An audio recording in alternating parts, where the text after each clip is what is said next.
Hey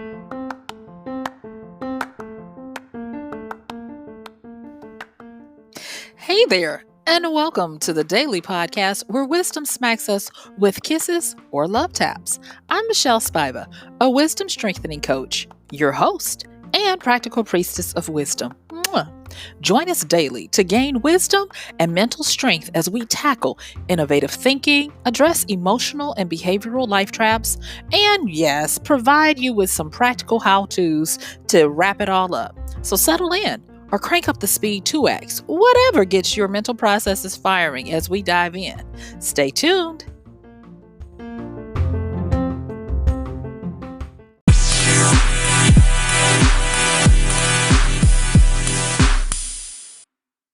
Yay!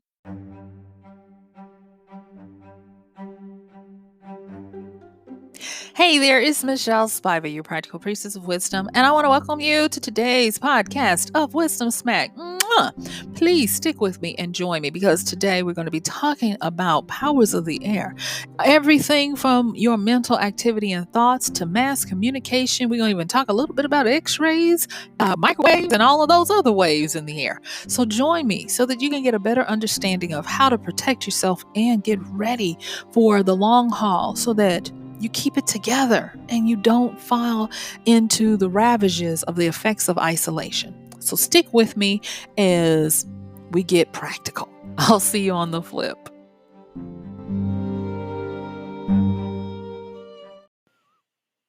Hey there, and thank you for joining me on the flip. Today I want to ask you, how is your air game? And when we talk about air, let's really talk about what that air is the metaphor for.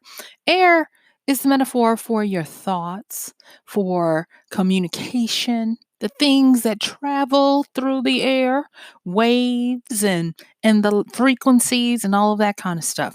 And the reason why I want to ask this is because yesterday, and thank you for those people who gave me feedback. Y'all are really digging, yesterday's, things only the wealthy recognize. Thank you. I appreciate that.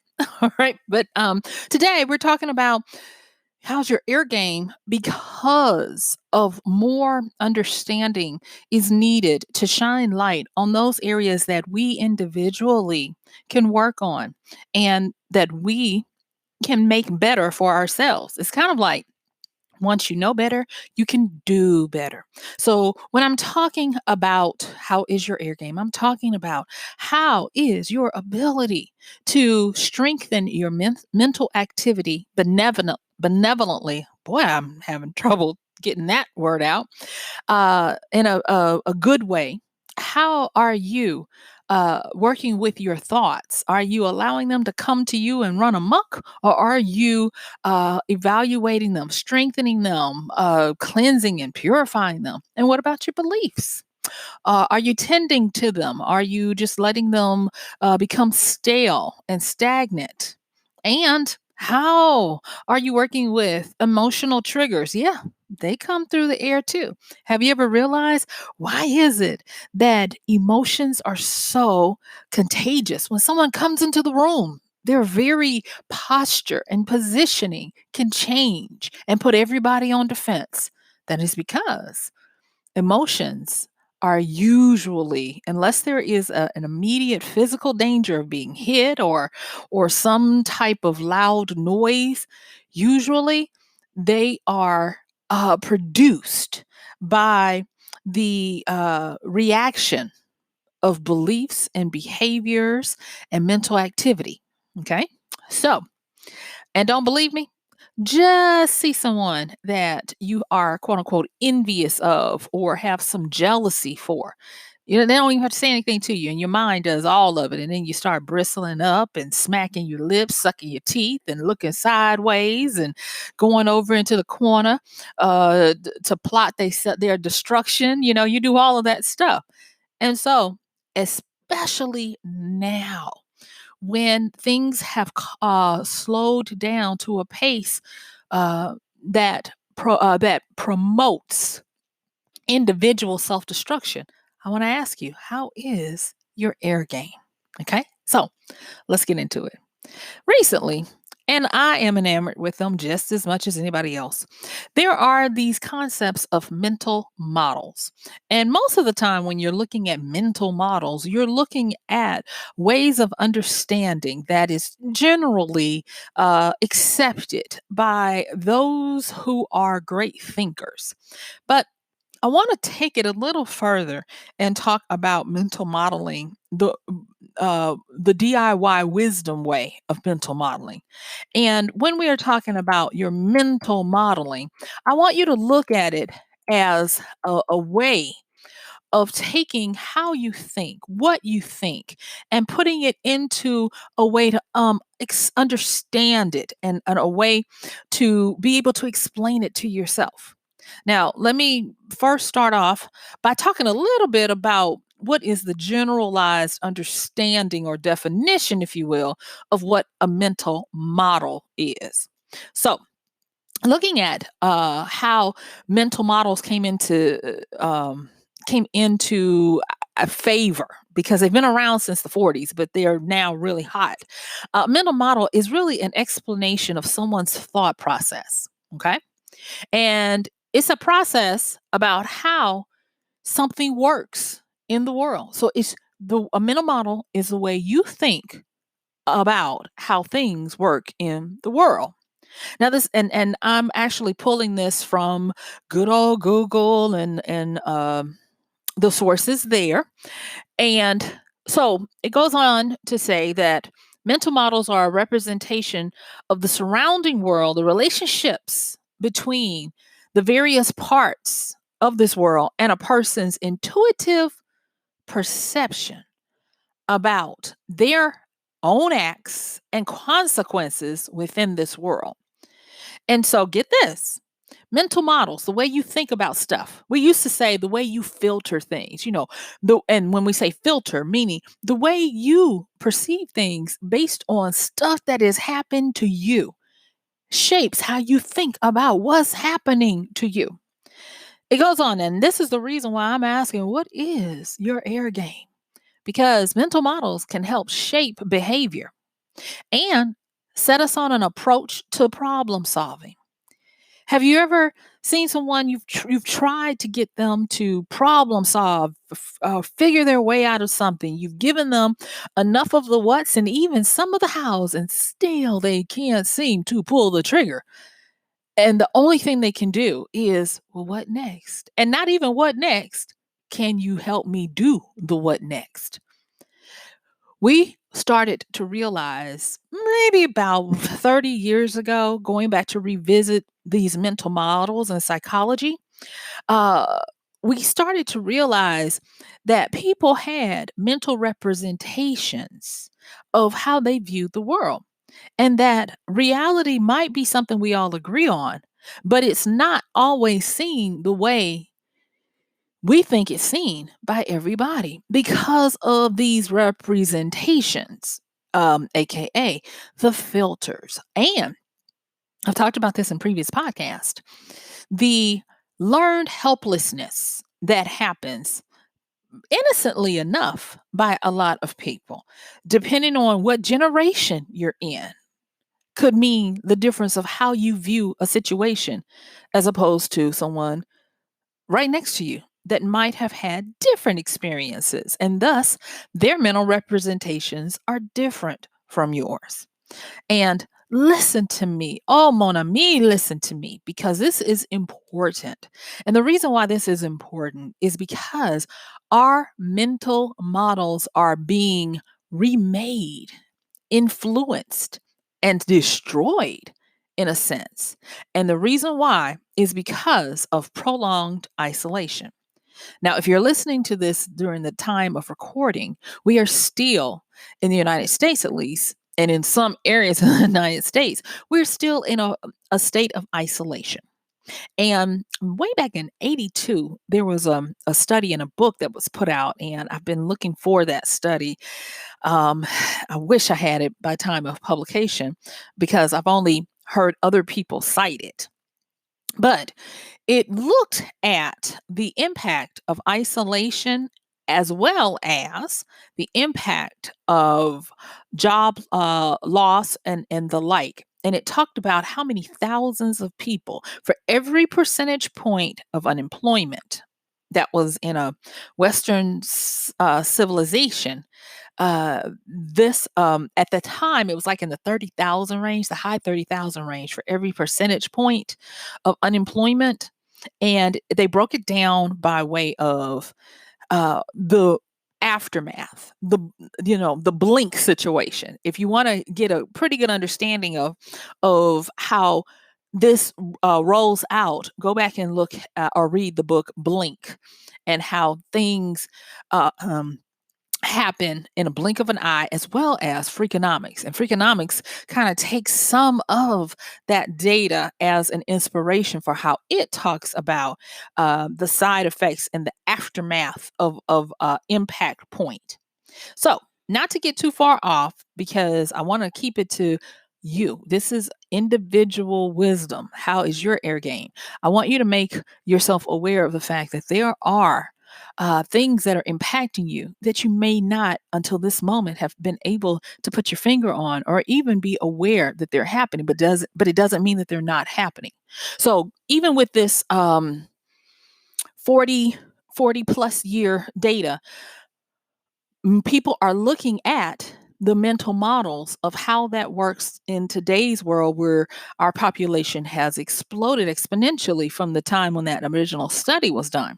And they're looking at the fact that for all of the unemployment that is happening now, I'm talking about the United States where I live, you guys. So your country might not be experiencing this effect, but for all of the days of unemployment and the percentage points going up, for all of the aftershocks of people who would normally need to have regular um, doctor's visits, and who would normally have gone to the hospital for emergencies outside of COVID 19, they are refraining from going from that.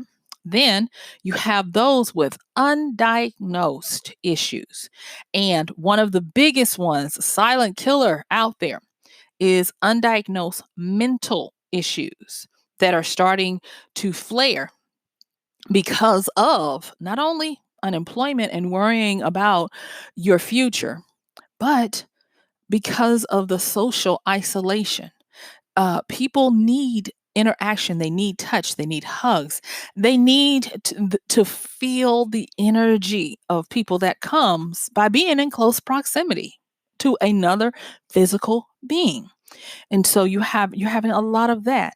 And it's unfortunate that day by day, young, old, and otherwise, are checking out. And they're like, I gotta leave. I can't take this. There was one just yesterday, young singer.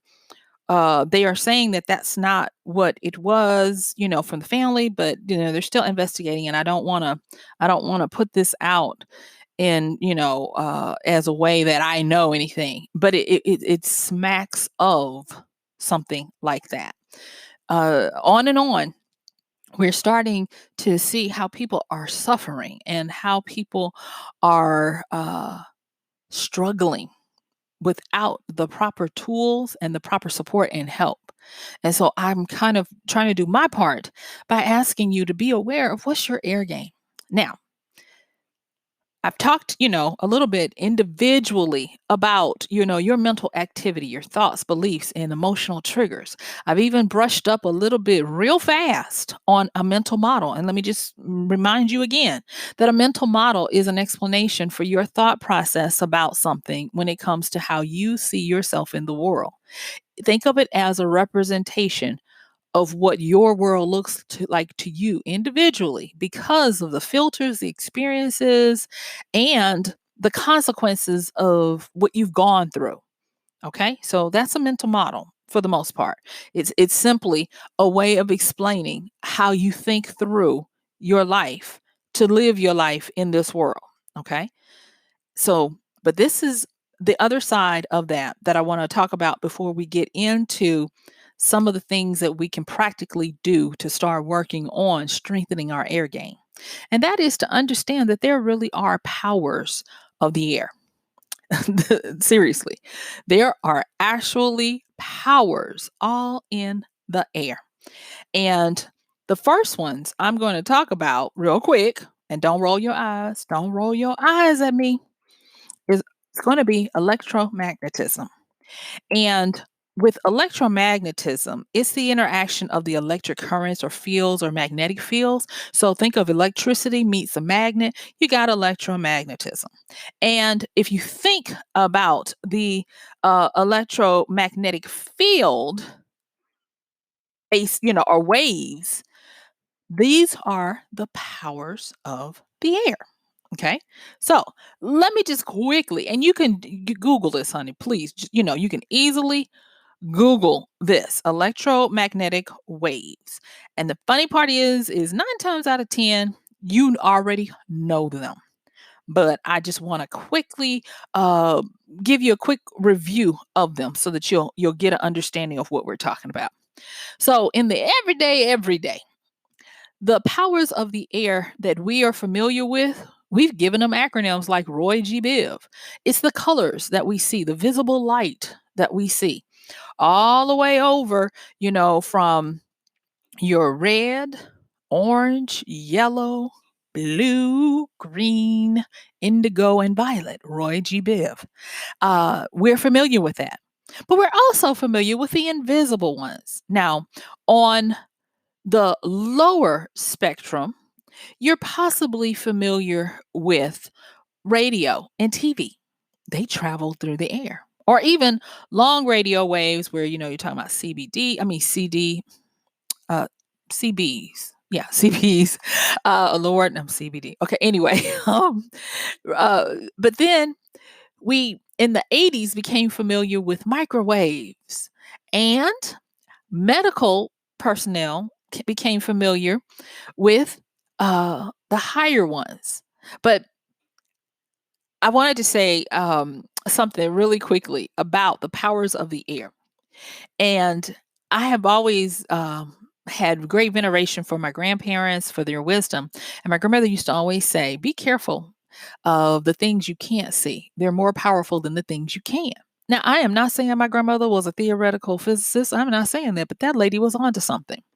Because in the 90s, 80s, and 90s, blue blockers, these glasses that were orange, started coming on the scenes, and people started buying them in droves. And you started seeing famous folks like Bono from U2 and other people starting to embrace them. And then, lo and behold, in the 2000s, early 2000s, you started having gamers and people like me who spent a lot of time staring at a computer screen, learning to get these blue blockers because of the infrared rays and the UV rays that were attacking our retinas and causing issues with the eyesight. But you couldn't see it.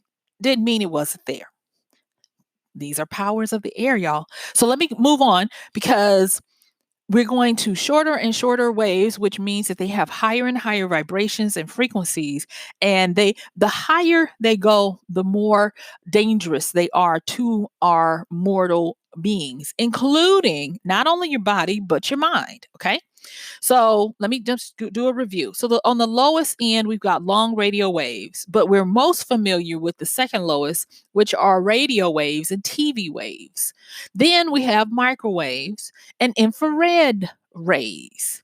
Then the next ones are the UV rays. That's when we're getting past our visible light. So right after Roy G. Biv, you've got those UV rays.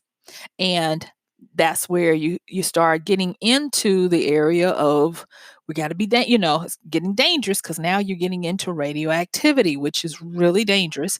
Then you've got x-rays, and that's why we have to have that protection when they take an x-ray, so that it doesn't fry us from within like a super microwave.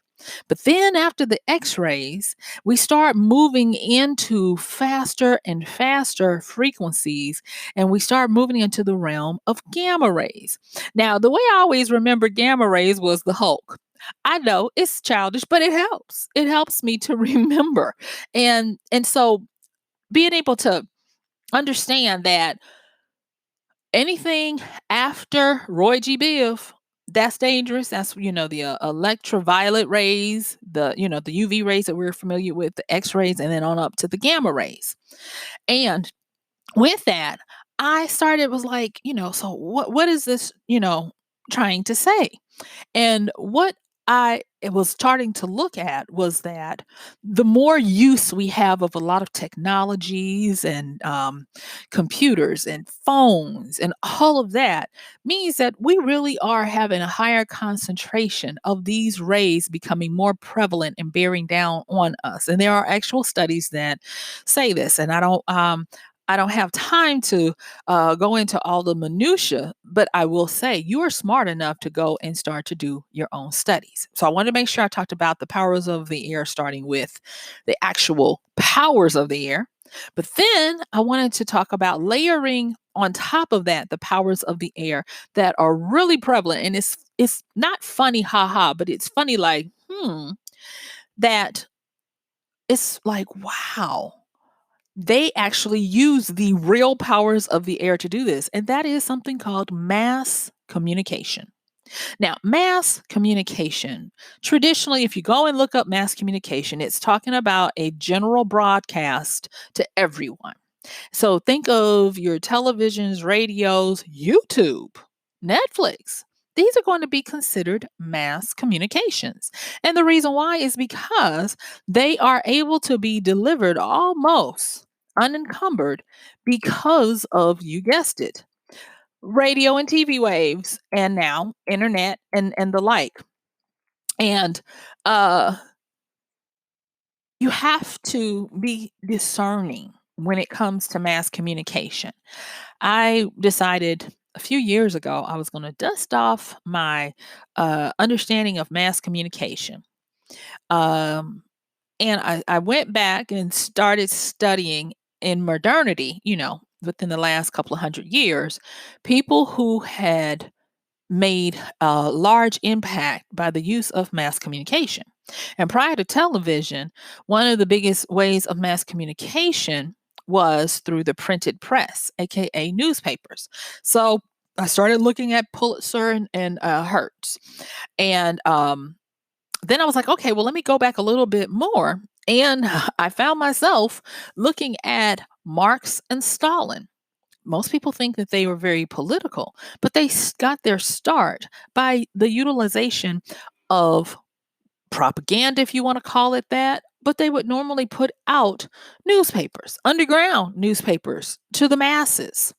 And they were able to, whether you want to call it an infliction or if you want to call it an inspiration, they were able to get masses of people to think differently and to be vehement about their thoughts, to the point where Karl Marx he managed to get put out of every place in Europe, including London. How do you get put out of London back in those days when they were the receiver of any and everybody? If you can't stay nowhere else, you can go to London. They even put him out of London because of the power of his understanding of mass communications. And so the wisdom smack that I have today is I want you to look at how strong is your air game. How strong is your ability to guard against communications that come to a wide range of people freely, and for you to believe it simply because it is a mass communication. I talked about the Chinese understanding of three men on a tiger, where it's another representation of just because a lot of people say something is so does not make it true, and how you have to become more discerning. Yesterday, when I talked about things only the wealthy recognize, and I pulled from that list, I was trying to present to you aha and moments to get you to trust yourself. That's why we led off with a understanding of your self-confidence, a quiet assurance of it. And then we went on and talked about the trinity of self, where you do yourself justice to yourself when you learn how to have self-resistance, self-control, and self-management. Okay. So, in the little time that I have left, when we're talking about how is your air game, I want to get a little more practical, and that is you want to start mastering the control of your mind, knowing how to think, and becoming a judge of ideas that are presented to you. In order to do that, one of the things I want you to do is to become very familiar with persuasive terminology. There are entire courses, and I've actually covered on this podcast things that people say. There is a quick little book that you can get that I've highlighted before on this podcast. Exactly what to say. And it's little catchphrases. It's meant for salespeople, but it will show you how these words trigger an unspoken and covert agreement with what someone says. I've talked about another book that I had someone, he made me laugh, when I talked about how to read a book. And it has a section in there with dealing with understanding and detecting persuasive writing, because when that book was written in the 1940s, there was a lot of propaganda. There was a lot of military and government and anti-government information being disseminated, and people needed to know. But that makes it no different than us today. We need to know what's going on. And it gets to the point where you have to start understanding who or what to believe. So, with mastering the control of your mind, knowing how to think and becoming a judge, the first thing I want you to do, like I said before, is to become familiar with persuasive phrasings. You can find this on Google. If you don't want to read a book, just Google it. And the reason why I'm making y'all go and do Google is because this is going to also help you to take the initiative to start doing for yourself in times like this. The next thing is dealing with the finesse. There are trickster energies afoot. I'm going to be doing a podcast about how to detect trickster energies and what that's about. And with trickster energies, sometimes they are simply trying to have fun, but they have a scale just like anyone else. And sometimes they're trying to usurp your very life. So when you think about hackers, and you think about trolls on the internet, they are part of that class of trickster energy. People who hoax and put out that somebody died when they didn't. That's part of the trickster energy. But with the trickster energy, the reason why I want you to become more aware on how to detect it is because the ones that are really good, they can do it to the point where it's believable. And it has enough of the ingredients of sensationalism and itching ear gossipiness for it to travel faster. We have concrete evidence that fake news travels faster than real news. Partly because it's not research, it sounds good to the ear and it sounds just enough plausible but sensational so that people pick it up and spread it. Whereas the truth and real news, if you will, takes time to be vetted and researched, confirmed and reconfirmed and checked. And so this trickster energy moves very quickly. And I would caution you that anything nowadays, anything, you need to act like you are a peer and you need to review them. And you need to be like, okay, I'll put this on the back burner. And when I can get 2 to 3 more confirmations from what people or sources who have proven to be reputable and who know how to quote a source and where they got the source from so I can go find the source too, then I'll believe it. And so even with us being quarantined, isolated, we are starting to learn the path of patience to slow down because things move in the air real fast. And before you know it, you'll be caught up. And that brings me to becoming aware of the effects of isolation. Now, social isolation, financial isolation, and emotional isolation are afoot. People who have had years, sometimes who have never had to encounter this diabolical trilogy, are suffering from it unawares and unprepared. And so when we're talking about the effects of isolation, we are talking about the it's cruel because you're snatching away the very foundations of what makes us human, and that is our ability to socialize. Because in our hard wiring of that back part of our brain for survival, community meant safety. And when someone is torn away from community and forced to not be around them, they don't feel safe. They start allowing the boogeyman and the shadows in the corner to become realized because their minds do overtime to turn them into things. And we're so powerful that we start to create instances and situations so that the universe conspires to make it happen. And so you have people who are out here, bless them, bless their sweet, precious souls, who are seeing shadows that are becoming monsters to the point where their mental capacity is starting to degrade. Now, if you add on top of that a decrease in income with an uncertainty of when and if it'll ever come back, but their lifestyle has not changed and they're not able to rid themselves of the stuff that they've gotten, that's a combination that's horrible. And I'm not going to even talk about, so that's the financial portion of it. And I'm not going to talk about the biological, physical aspect of it. People in certain age groups, well, I'm going to say in all age groups, need to be loved and cuddled and hugged. They need to copulate. People need to continue to live. And so I want you, sweet pea, to work on everything that's within you to strengthen your air game.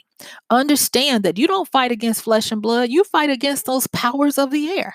And I'm not talking about mythological demons and all that. I'm talking about UV rays. I'm talking about X rays, gamma rays, mass communication that comes through the air. And I'm talking about your mental activity unchecked, those thoughts, beliefs, and emotional triggers. So, guess what, y'all? My time is up. This has been MichelleSpiva, your practical priestess of wisdom, with another wisdom smack. Bye.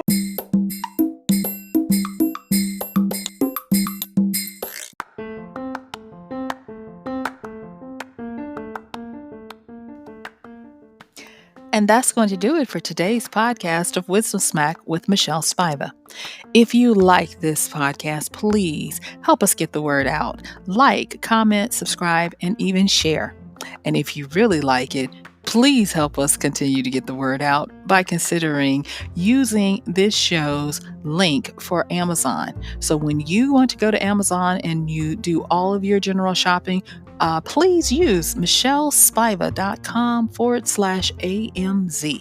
It's simple as that. It doesn't cost you anything extra, and this show might receive a little bit of commission that will go towards helping to further get these episodes out to you and to others. So thank you so much for listening. This has been MichelleSpiva with Wisdom Smack. Bye.